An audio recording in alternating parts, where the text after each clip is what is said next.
Bonjour tout le monde, c'est Patrick. J'espère que vous êtes en pleine forme aujourd'hui. Dans cette capsule, on va parler de l'importance d'analyser ses chiffres afin d'optimiser son entreprise. Une fois qu'on a une entreprise en ligne qui roule, c'est important de voir, de s'ajuster, de voir ce qui fonctionne bien et de voir les choses qu'on peut améliorer. Parce que si on fait toujours la même chose qu'on a toujours fait, on va toujours obtenir les mêmes résultats. Donc, c'est une chose qu'on devrait faire au moins une fois par année, en fin d'année si possible, ou idéalement à tous les trimestres. Donc, ce qu'on va faire, c'est qu'on va analyser ses KPI. Ça veut dire quoi, KPI? Peut-être vous avez déjà entendu parler de ça. Ça veut dire Key Performance Indicators. En français, on pourrait dire indicateurs de performance clés. Donc, ce sont des statistiques qui est important de savoir afin d'optimiser la performance de son entreprise. Donc, je vais vous partager un paquet de KPI, un paquet de statistiques que vous devriez analyser dans votre propre entreprise afin de pouvoir optimiser la performance de votre entreprise. Et la première statistique que vous aimeriez aller voir, c'est la portée de vos publications et le taux d'engagement de vos publications. Donc, c'est important d'avoir un compte affaires.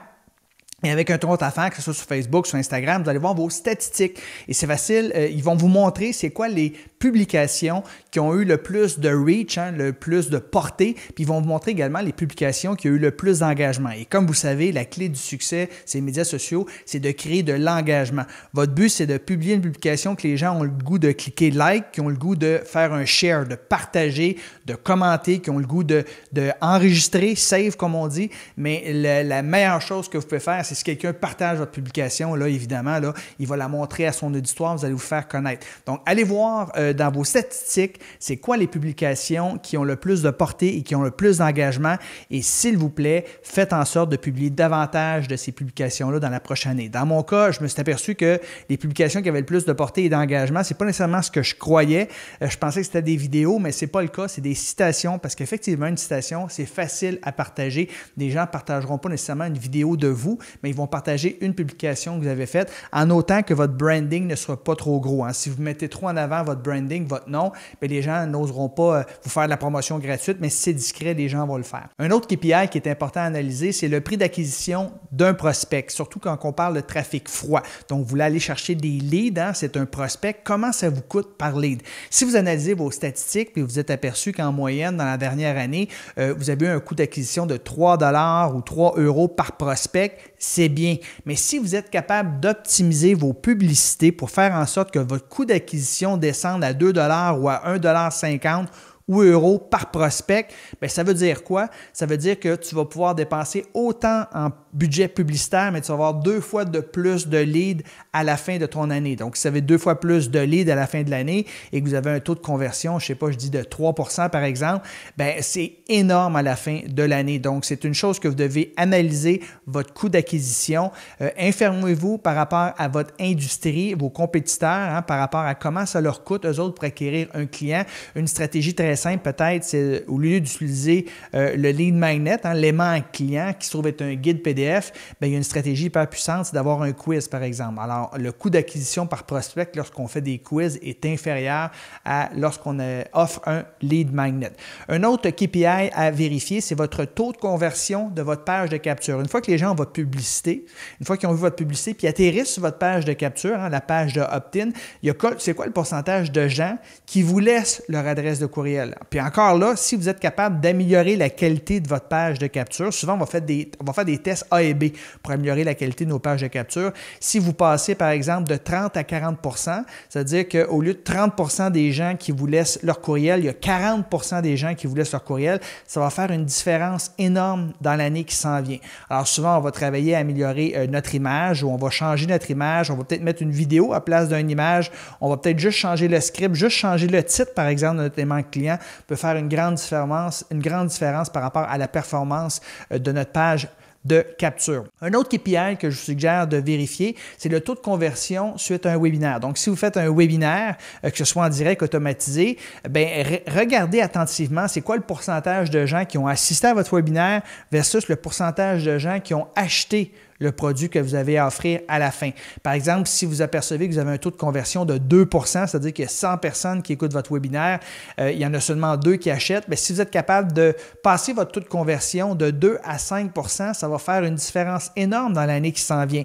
Alors là, vous allez devoir améliorer la qualité de votre webinaire. Il y a 22 étapes dans un webinaire qui cartonne, mais peut-être que votre webinaire est trop long, donc vous allez le faire un peu plus court. Peut-être que vous allez offrir un meilleur contenu, donc plus de valeur, plus de how-to dans votre webinaire. Peut-être que vous allez parler un peu plus des peurs, des défis de votre prospect pour qu'il se connecte à vous. Peut-être que vous allez parler un peu plus de ses aspirations. Peut-être que vous allez mettre plus de témoignages dans votre webinaire. Donc, vous pouvez faire des petits ajustements dans votre webinaire, faire en sorte que vous améliorez votre taux de conversion. Donc, c'est important de bien le connaître. Un autre KPI, c'est le taux de conversion de votre page de vente. Donc, une fois, par exemple, que les gens ont assisté à votre webinaire, bien, vous les invitez à se rendre sur une page de vente. Le taux d'abandon des pages de vente, il est énorme. Hein? Il est pratiquement de 67 %. Donc, qu'est-ce que vous pourriez faire pour augmenter, par exemple, le taux de conversion des gens de 33 % par exemple, à 45 %? Hein? Si vous êtes capable d'augmenter le taux de conversion des gens qui tombent sur votre page de vente de 12 % par année, ça veut dire quoi? Ça veut dire que si vous avez 1000 personnes qui visitent votre page de vente par année, eh bien, ça va vous donner 120 ventes de plus. Ça va faire une différence énorme. Alors, il y a plusieurs choses que vous pouvez mettre en place pour optimiser la performance de votre page de vente. Peut-être que vous pourriez mettre une image, peut-être que vous pourriez mettre une vidéo sur votre page de vente, peut-être que vous pourriez mettre une meilleure description, mettre un logo qui fait en sorte que leur paiement est sécurisé. Ça va sécuriser les gens. Vous pourriez ajouter des témoignages à votre page de vente. Donc, il y a plusieurs éléments que vous pouvez mettre en place pour optimiser la performance de vos pages de vente. Un autre KPI intéressant à regarder, c'est le pourcentage de vos ventes qui proviennent des partenaires. Alors, c'est une stratégie avancée. Vous n'êtes même pas obligé de faire des partenariats si vous voulez réussir en ligne.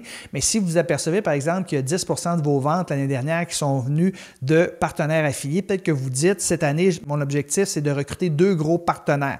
Donc, si vous recrutez 2 gros partenaires, bien, peut-être que vous allez augmenter vos ventes de 10 à 20 % de vos ventes vont provenir de vos partenaires. Donc, ça pourrait être une stratégie envisageable. Un autre KPI intéressant, c'est de vérifier le nombre de personnes qui se rendent jusqu'à leur dernier paiement. Alors que vous ayez un membership ou que vous ayez des gens qui profitent de votre offre en 8 ou 12 paiements, bien, il y a toujours des gens qui abandonnent. Hein. Ils vont faire 1, 2, 3, 4, 5 paiements, puis là, ils arrêtent de payer. De beau essayer d'aller les collecter, ces gens-là, bien, c'est souvent mission impossible. Donc, regardez c'est quoi le pourcentage de gens qui se rendent jusqu'au dernier paiement. Et si le taux est trop faible, hein, parce qu'il y a un taux là, qui est comme normal dans l'industrie de gens qui ne se rendront jamais jusqu'à la fin, mais si dans votre cas, le taux est un peu trop élevé, bien, vous pouvez peut-être mettre en place une stratégie ou des bonus pour inciter les gens à payer à un versement. Donc, vous pourriez leur donner un rabais peut-être plus important encore pour les inciter à payer un versement plutôt que d'avoir 8, 12 ou 15 versements parce que la majorité des gens ou un gros pourcentage de ces gens-là ne se rendent pas jusqu'à la fin. Donc, c'est important de savoir ce KPI. Un autre KPI important à savoir, Key Performance Indicator, c'est le taux de rétention des membres. Donc, si vous avez un membership et que votre membership, par exemple, 47 $ par mois, et si vous regardez vos statistiques et vous apercevez que la majorité des gens restent 6 mois dans votre membership avant de canceller, 47 $ par mois fois 6 mois, ça donne 282 $ que ça vous rapporte un client en moyenne. À ce moment-là,